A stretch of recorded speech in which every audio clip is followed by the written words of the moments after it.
Safe ആയിട്ടിരിക്കുന്നു എന്ന് വിശ്വസിക്കുന്നു. ഞങ്ങൾ ഇവിടെ സേഫ് ആയിട്ടിരിക്കുന്നു. അപ്പോൾ എൻ്റെ ഇൻട്രൊഡക്ഷൻ വീഡിയോ കണ്ടപ്പോൾ നിങ്ങൾക്ക് മനസ്സിലായി കാണും ഞാൻ ഇന്നൊരു കുക്കിംഗ് വ്ളോഗാണ് ചെയ്യാൻ പോകുന്നതെന്ന്. അതെ, ഇന്നൊരു കുക്കിംഗ് വ്ളോഗാണ്. നമ്മുടെ നാട്ടിലൊക്കെ 4 മണി പലഹാരം എന്ന് പറയുമ്പോഴത്തേന് ഒന്നെങ്കിൽ ഏത്തക്കാപ്പം, ഉഴുന്നുവട, പരിപ്പുവട, അല്ലെ സമോസ, അതൊക്കെയാണ്. ഇവിടെ 4 മണി പലഹാരം എന്നൊക്കെ പറയുന്നത് ഇവർക്ക് കേക്ക്, പിന്നെന്താ, കേക്കുണ്ട്, ബിസ്ക്കറ്റ്, പല വെറൈറ്റീസ് ബിസ്ക്കറ്റ് ഉണ്ട്, പിന്നെ ബ്രോഡ്ഷൻ, ഇവരുടെ ബ്രെഡ്, ബണ്ണ്, അതൊക്കെയാണ് ഇവരുടെ 4 മണി പലഹാരം. പക്ഷെ നമുക്ക് മനസ്സിന് പിടിക്കണം, നമുക്ക് ഒന്നെങ്കിൽ കുറച്ച് ഏത്തക്കാപ്പോ അല്ലെ പപ്സോ അങ്ങനെയൊക്കെ കിട്ടണം. പക്ഷെ ഇവിടെ ഇപ്പം അതിനൊന്നും ഒരു വഴിയില്ല.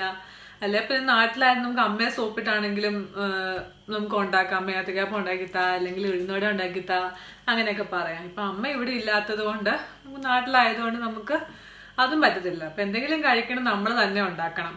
അപ്പം അതുകൊണ്ട് നമ്മൾ ഇന്ന് ഉണ്ടാക്കാൻ പോകുന്നത് എഗ് പപ്സാണ്. എങ്ങനെ നമുക്ക് എളുപ്പത്തിൽ എഗ് പപ്സ് ഉണ്ടാക്കാമെന്ന് നമുക്ക് നോക്കാം. അപ്പോൾ നമ്മുടെ വ്ളോഗിലേക്ക് പോയാലോ? അപ്പോൾ കമോൺ, അപ്പോൾ നമുക്ക് എഗ് പപ്സ് ഉണ്ടാക്കാം. പേസ്ട്രി ഷീറ്റ് ഉപയോഗിച്ചാണ് ഞാനിന്ന് എഗ് പപ്സ് ഉണ്ടാക്കാൻ പോകുന്നത്. മെയിൻ ഇൻഗ്രീഡിയൻസ് എന്ന് പറയുന്നത് മുട്ട, സവോള, ഇഞ്ചിയും കുറച്ച് കറിവേപ്പിലയും. ഞങ്ങൾക്ക് 2 പേർക്കും കൂടെ ഒരു 4 പപ്സ് ഉണ്ടാക്കാം. അപ്പോൾ നമുക്ക് 2 മുട്ടയെടുത്ത് ബോയിൽ ചെയ്യാൻ വെക്കാം.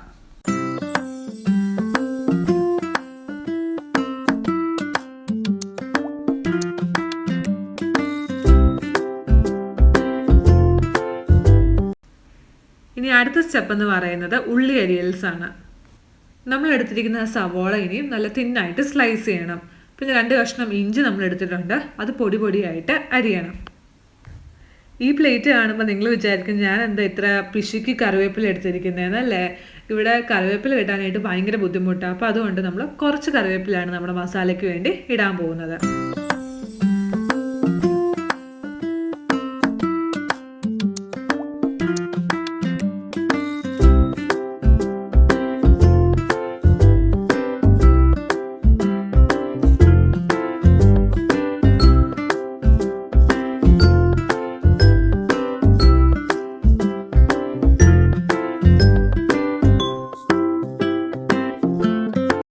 ഇനി അടുത്ത സ്റ്റെപ്പ് എന്ന് പറയുന്നത് പപ്സിൻ്റെ മസാല ഉണ്ടാക്കണം. അപ്പോൾ നമ്മുടെ പാനൊക്കെ ചൂടായി, എണ്ണ ഒഴിച്ചു, സവോളയും ഇഞ്ചിയും കറിവേപ്പില ഇട്ടു, കുറച്ച് ഉപ്പും കൂടി ഇട്ടു, എന്നിട്ട് അത് നന്നായിട്ട് വഴറ്റണം.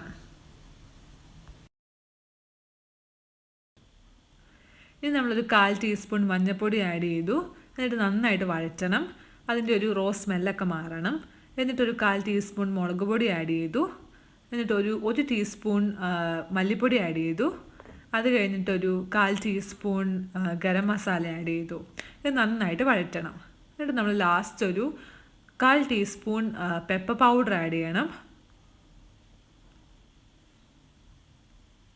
ഇത് നമ്മൾ നന്നായിട്ട് വഴറ്റി കഴിഞ്ഞിട്ട് അതിൻ്റെ ഉപ്പ് നോക്കിയിട്ട്, ഉപ്പ് പോരെങ്കിൽ ആവശ്യത്തിന് ഉപ്പും കൂടെ ആഡ് ചെയ്യണം. അങ്ങനെ നമ്മുടെ മസാല റെഡിയാവും.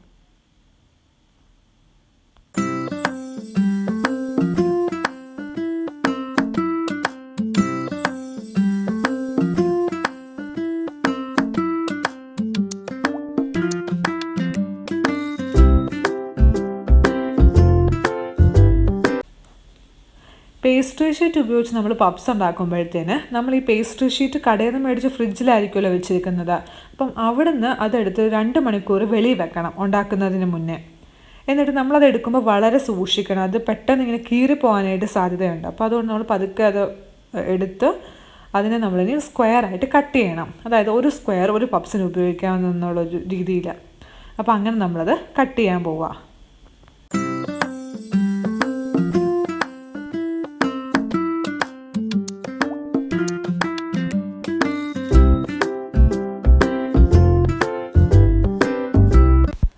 ഇനി നമ്മൾ ഓരോ സ്ക്വയർ എടുത്ത് നമ്മുടെ ചപ്പാത്തി പലകയിലിട്ട് ഒന്ന് ജസ്റ്റ് റോൾ ചെയ്യണം. എന്നാലും നമുക്ക് കറക്റ്റ് ഷേപ്പിൽ അതിനെ ഫോൾഡ് ചെയ്തെടുക്കാനായിട്ട് പറ്റത്തുള്ളൂ.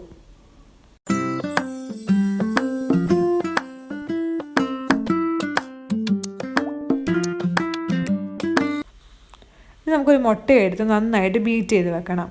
ഇതെന്ന് പറയുന്നത് നമ്മൾ പപ്സ് ബേക്ക് ചെയ്യാൻ വെക്കുമല്ലോ, അപ്പോൾ അതിന് തൊട്ട് മുന്നേ നമ്മൾ ഈ പപ്സിൻ്റെ മുകളിൽ സ്പ്രെഡ് ചെയ്ത് കൊടുക്കേണ്ട സാധനമാണ്. അപ്പോൾ നമുക്ക് നല്ലൊരു ഗോൾഡൻ ബ്രൗൺ കളറും ഒരു ക്രിസ്പിനെസ്സും കിട്ടും. ഇനി നമ്മൾ മസാല ഫില്ല് ചെയ്യാൻ വേണ്ടി പോവുക. അപ്പോൾ നമ്മൾ ഓരോ ഷീറ്റ് എടുത്തു, അതിൻ്റെ സെൻറ്ററിലോട്ട് മസാല ഫില്ല് ചെയ്തു. ഇനി നമ്മൾ കട്ട് ചെയ്ത് വെച്ചിരിക്കുന്ന മുട്ട എടുക്കണം. ഈ മുട്ടയുടെ യോക്ക് സൈഡ് നമ്മൾ കുരുമുളക് പൊടിക്കകത്ത് ഡിപ്പ് ചെയ്യണം. അപ്പോൾ എന്നിട്ട് നമ്മളത് എടുത്ത് മസാലയുടെ സെൻറ്റർ പോർഷനിലോട്ട് വെക്കണം. എന്നിട്ട് നമ്മൾ കോർണേഴ്സ് രണ്ടും നന്നായിട്ട് പ്രസ് ചെയ്ത് വെക്കണം. അങ്ങനെ നമ്മൾ പ്രസ് ചെയ്ത് വെച്ച് ആ ഒരു നമ്മുടെ ബേക്കറിലൊക്കെ കിട്ടുന്ന പപ്സിൻ്റെ ആ ഷേപ്പ് പോലെ നമുക്ക് ഉണ്ടാക്കാം. ഏത് ഷേപ്പിൽ വേണമെങ്കിലും നമുക്ക് ഈ പപ്സിനെ ഫോൾഡ് ചെയ്യാനായിട്ട് പറ്റും. ഒന്നെങ്കിൽ സൈഡിലോട്ട് ഫോൾഡ് ചെയ്യാം, അല്ലെങ്കിൽ ഇതുപോലെ ഫോൾഡ് ചെയ്യാം. എങ്ങനെ വേണമെങ്കിലും നമുക്ക് ചെയ്യാനായിട്ട് പറ്റും.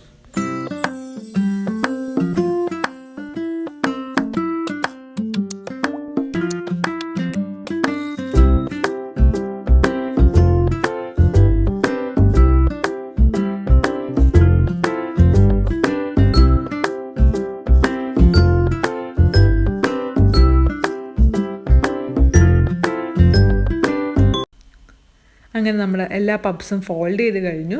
അടുത്ത സ്റ്റെപ്പ് എന്ന് പറയുന്നത് ബേക്ക് ചെയ്യാൻ വെക്കുക എന്നാണ്. അതിന് തൊട്ട് മുന്നേ നമ്മൾ ബീറ്റ് ചെയ്ത് വെച്ചിരിക്കുന്ന എഗ്ഗ് എല്ലാ പപ്സിൻ്റെ മേലും സ്പ്രെഡ് ചെയ്ത് കൊടുക്കണം.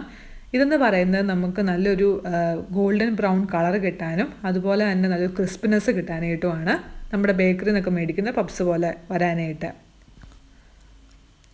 നമ്മൾ 180 ഡിഗ്രി സെൽഷ്യസിൽ അരമണിക്കൂർ വേണം ബേക്ക് ചെയ്യാനായിട്ട്. ഇടയ്ക്ക് നമ്മൾ നോക്കണം ഒരു ഗോൾഡൻ ബ്രൗൺ കളർ ആയോ എന്ന്.